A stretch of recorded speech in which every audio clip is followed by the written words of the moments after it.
Hi friends, welcome back to my channel. ನಾನು ಶ್ರೀದೇವಿ. ನಾನಿವತ್ತು ನಿಮಗೆ ಒಂದೊಳ್ಳೆ ಪನ್ನೀರ್ ರೆಸಿಪಿನ ಯಾವ ರೀತಿಯಾಗಿ ಮಾಡೋದು ಅಂತ ತಿಳಿಸ್ಕೊಡ್ತಾ ಇದ್ದೀನಿ. ರೆಸಿಪಿ ತುಂಬಾ ಚೆನ್ನಾಗಿದೆ. ರೆಸ್ಟೋರೆಂಟ್ಗಳಲ್ಲಿ ಮಾಡುವಂಥ ಪನ್ನೀರ್ ಟಿಕ್ಕಾ ಮಸಾಲನ ನೀವು ಮನೆಯಲ್ಲೇ ತುಂಬ ಟೇಸ್ಟಿಯಾಗಿ ಮಾಡ್ಬೋದು. ತುಂಬಾ ಚೆನ್ನಾಗಿರುತ್ತೆ. ನೀವು ಒಂದ್ಸಲ ಈ ರೆಸಿಪಿನ ಟ್ರೈ ಮಾಡಿದರೆ ಖಂಡಿತವಾಗ್ಲೂ ಮತ್ತೆ ಮತ್ತೆ ಮಾಡ್ತಿರ್ತೀರ, ಅಷ್ಟು ಚೆನ್ನಾಗಿರುತ್ತೆ.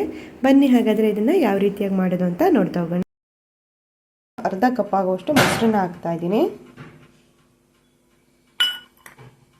1 ಸ್ಪೂನ್ ಆಗುವಷ್ಟು ಧನಿಯಾ ಪೌಡರ್ಗೆ 1 ಸ್ಪೂನು ಖಾರದ ಪುಡಿ, 1 ಸ್ಪೂನು ಅರಿಶಿಣದ ಪುಡಿ, 1/4 ಸ್ಪೂನಷ್ಟು pepper powder, 1 spoon garam masala powder ಹಾಕ್ತಾ ಇದ್ದೀನಿ, 1/4 ಸ್ಪೂನ್ ಆಗುವಷ್ಟು ಬಿಳಿ ಎಳ್ಳು ಮತ್ತು ಸ್ವಲ್ಪ ಕಸ್ತೂರಿ ಮೇಥಿ ಕೂಡ ಹಾಕ್ತಾ ಇದ್ದೀನಿ.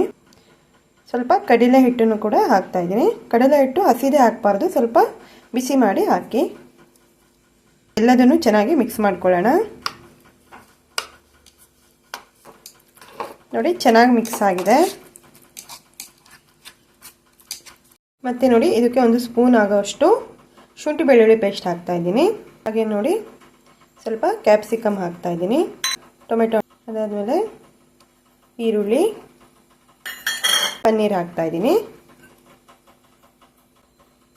ಹಾಗೆ ನೋಡಿ, ಸ್ವಲ್ಪ ಲೆಮನ್ ಜ್ಯೂಸ್ನ ಕೂಡ ಹಾಕ್ತಾ ಇದ್ದೀನಿ. ಚೆನ್ನಾಗಿ ಮಿಕ್ಸ್ ಮಾಡ್ಕೊಳ್ಳೋಣ. ನೋಡಿ, ಚೆನ್ನಾಗಿ ಮಿಕ್ಸ್ ಮಾಡ್ತಾ ಇದ್ದೀನಿ.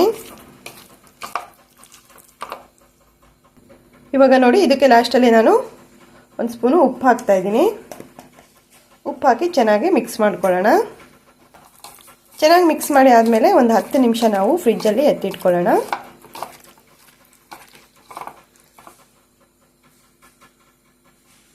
ಈಗ ನಾನು ಸ್ವಲ್ಪ ಎಣ್ಣೆ ಹಾಕ್ತಾ ಇದ್ದೀನಿ. ಈ ಟೊಮೆಟೊನ ಸ್ವಲ್ಪ ಎಣ್ಣೆಯಲ್ಲಿ ಫ್ರೈ ಮಾಡ್ಕೊಳ್ಳೋಣ. ಟೊಮೆಟೊ ಮತ್ತು ಸ್ವಲ್ಪ ಕೊತ್ತಂಬರಿ ಸೊಪ್ಪು ಹಾಕಿದ್ದೀನಿ. ಟೊಮೆಟೊ ಪೇಸ್ಟ್ ಮಾಡ್ಕೊಳ್ಳೋದಕ್ಕೆ ಮಸಾಲೆ ರೆಡಿ ಮಾಡ್ಕೊಳ್ತಾ ಇದ್ದೀನಿ. ಹಾಗೆ ನೋಡಿ, ಒಂದೇ ಲವಂಗ ಮತ್ತು ಸ್ವಲ್ಪ ಚಕ್ಕೆ ಹಾಕಿದ್ದೀನಿ. ಸ್ವಲ್ಪ ಫ್ರೈ ಮಾಡ್ಕೊಳ್ಳೋಣ. ಟೊಮೆಟೊ ಎಲ್ಲ ಚೆನ್ನಾಗಿ ಫ್ರೈ ಆಗಿದೆ. ತಣ್ಣಗಾಗೋವರೆಗೂ ವೆಯ್ಟ್ ಮಾಡಿ. ತಣ್ಣಗಾದ್ಮೇಲೆ ಚೆನ್ನಾಗಿ ಪೇಸ್ಟ್ ಮಾಡ್ಕೊಳ್ಳೋಣ. ನೋಡಿ, ಟೊಮೆಟೊ ಪೇಸ್ಟ್ ಕೂಡ ರೆಡಿಯಾಗಿದೆ. ಒಂದು 5 ರಿಂದ 6 ಸ್ಪೂನು ಎಣ್ಣೆ ಹಾಕ್ತಾ ಇದ್ದೀನಿ. ಎಣ್ಣೆ ಎಲ್ಲ ಚೆನ್ನಾಗಿ ಕಾಯಬೇಕು. ಎಣ್ಣೆ ಎಲ್ಲ ಕಾದ್ಮೇಲೆ ಇದಕ್ಕೆ ಮ್ಯಾರಿನೇಟ್ ಮಾಡಿ ಇಟ್ಕೊಂಡಿದ್ದಂಥ ಈ ಪನ್ನೀರ್ನೆಲ್ಲ ಇದಕ್ಕೆ ಹಾಕ್ತಾ ಇದ್ದೀನಿ. ಒಂದು 10 ನಿಮಿಷ ಎಣ್ಣೆಲಿ ಚೆನ್ನಾಗಿ ಬೇಯಿಸ್ಕೊಳ್ಳೋಣ. ನೋಡಿ, ಪನ್ನೀರೆಲ್ಲ ಚೆನ್ನಾಗಿ ಬೇಯ್ದಿದೆ. ಇವಾಗ ಇನ್ನೊಂದು ಸೈಡ್ ಕೂಡ ಹೀಗೆ ಚೆನ್ನಾಗಿ ಬೇಯಿಸ್ಕೊಳ್ಳೋಣ ಎಣ್ಣೆಲಿ. ಪನ್ನೀರ್ ಚೆನ್ನಾಗಿ ಬೇಯಿದ್ರೆ ಟೇಸ್ಟ್ ತುಂಬ ಚೆನ್ನಾಗಿರುತ್ತೆ. ಪನ್ನೀರೆಲ್ಲ ಚೆನ್ನಾಗಿ ಬೇಯ್ದಿದೆ. ಇವಾಗ ನಾನು ಇದನ್ನು ಒಂದು ಪ್ಲೇಟಲ್ಲಿ ಎತ್ತಿಟ್ಕೊಳ್ತಾ ಇದ್ದೀನಿ. ಇವಾಗ ಇದಕ್ಕೆ ನಾನು ಒಂದು 3 ರಿಂದ 4 ಸ್ಪೂನ್ ಎಣ್ಣೆ ಹಾಕ್ತಾ ಇದ್ದೀನಿ. ಇವಾಗ ಈರುಳ್ಳಿನೆಲ್ಲ ಹಾಕಿ ಚೆನ್ನಾಗಿ ಫ್ರೈ ಮಾಡ್ಕೊಳ್ಳೋಣ. ಇವಾಗ ಇದಕ್ಕೆ ಒಂದು ಅರ್ಧ ಸ್ಪೂನು ಶುಂಠಿ ಬೆಳ್ಳುಳ್ಳಿ ಪೇಸ್ಟ್ ಹಾಕೊಳ್ಳೋಣ. ಅದಾದಮೇಲೆ ನೋಡಿ, ಟೊಮೆಟೊ ಪೇಸ್ಟ್ ಹಾಕ್ತಾ ಇದ್ದೀನಿ. ಇದು ಕೂಡ ಹಸಿ ವಾಸನೆ ಎಲ್ಲ ಹೋಗಬೇಕು, ಅಲ್ಲಿವರೆಗೂ ಚೆನ್ನಾಗಿ ಫ್ರೈ ಮಾಡ್ಕೊಳ್ಳೋಣ.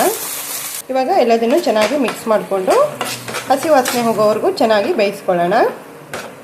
ಇವಾಗ ಇದಕ್ಕೆ ನಾನು ಒಂದು ಅರ್ಧ ಸ್ಪೂನು ಅರಿಶಿಣದ ಪುಡಿ, 1 ಸ್ಪೂನು ಧನಿಯಾ ಪೌಡರ್ ಮತ್ತು ಒಂದು ಅರ್ಧ ಸ್ಪೂನು ರೆಡ್ ಚಿಲ್ಲಿ ಪೌಡರ್, ಹಾಗೆ 1 ಸ್ಪೂನು ಗರಂ ಮಸಾಲ ಪೌಡರ್ ಹಾಕ್ತಾ ಇದ್ದೀನಿ. ಇವಾಗ ಚೆನ್ನಾಗಿ ಮಿಕ್ಸ್ ಮಾಡ್ಕೊಳ್ಳೋಣ. ಜಾಸ್ತಿ ಗ್ರೇವಿ ಬೇಕು ಅಂದರೆ ಸ್ವಲ್ಪ ನೀರು ಹಾಕೊಳ್ಳಿ. ಉಪ್ಪನ್ನ ನೋಡ್ಕೊಂಡು ಹಾಕೊಳ್ಳಿ. ನಾವು ಮ್ಯಾರಿನೇಟ್ ಮಾಡುವಾಗ ಸ್ವಲ್ಪ ಉಪ್ಪು ಹಾಕಿದ್ವಿ, ಆದ್ದರಿಂದ ಉಪ್ಪನ್ನ ನೋಡ್ಕೊಂಡು ಹಾಕೊಳ್ಳಿ. ಇದಕ್ಕೆ ಸ್ವಲ್ಪ ನೀರು ಹಾಕ್ತಾ ಇದ್ದೀನಿ.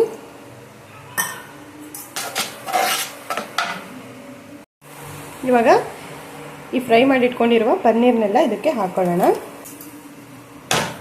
ಚೆನ್ನಾಗಿ ಮಿಕ್ಸ್ ಮಾಡಿ ಒಂದು 5 ನಿಮಿಷ ಚೆನ್ನಾಗಿ ಬೇಯಿಸ್ಕೊಳ್ಳೋಣ. ನೋಡಿ ಫ್ರೆಂಡ್ಸ್, ರೆಸ್ಟೋರೆಂಟ್ ಸ್ಟೈಲಲ್ಲಿ ಪನ್ನೀರ್ ಟಿಕ್ಕಾ ಮಸಾಲ ರೆಸಿಪಿ ರೆಡಿ ಆಯಿತು. ರೆಸಿಪಿ ತುಂಬಾ ಚೆನ್ನಾಗಿದೆ.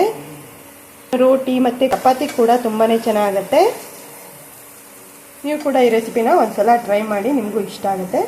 ರೆಸಿಪಿ ಇಷ್ಟ ಆಗಿದ್ರೆ ಲೈಕ್ ಮಾಡಿ, ಕಮೆಂಟ್ ಮಾಡಿ, ಶೇರ್ ಮಾಡಿ. Thank you friends.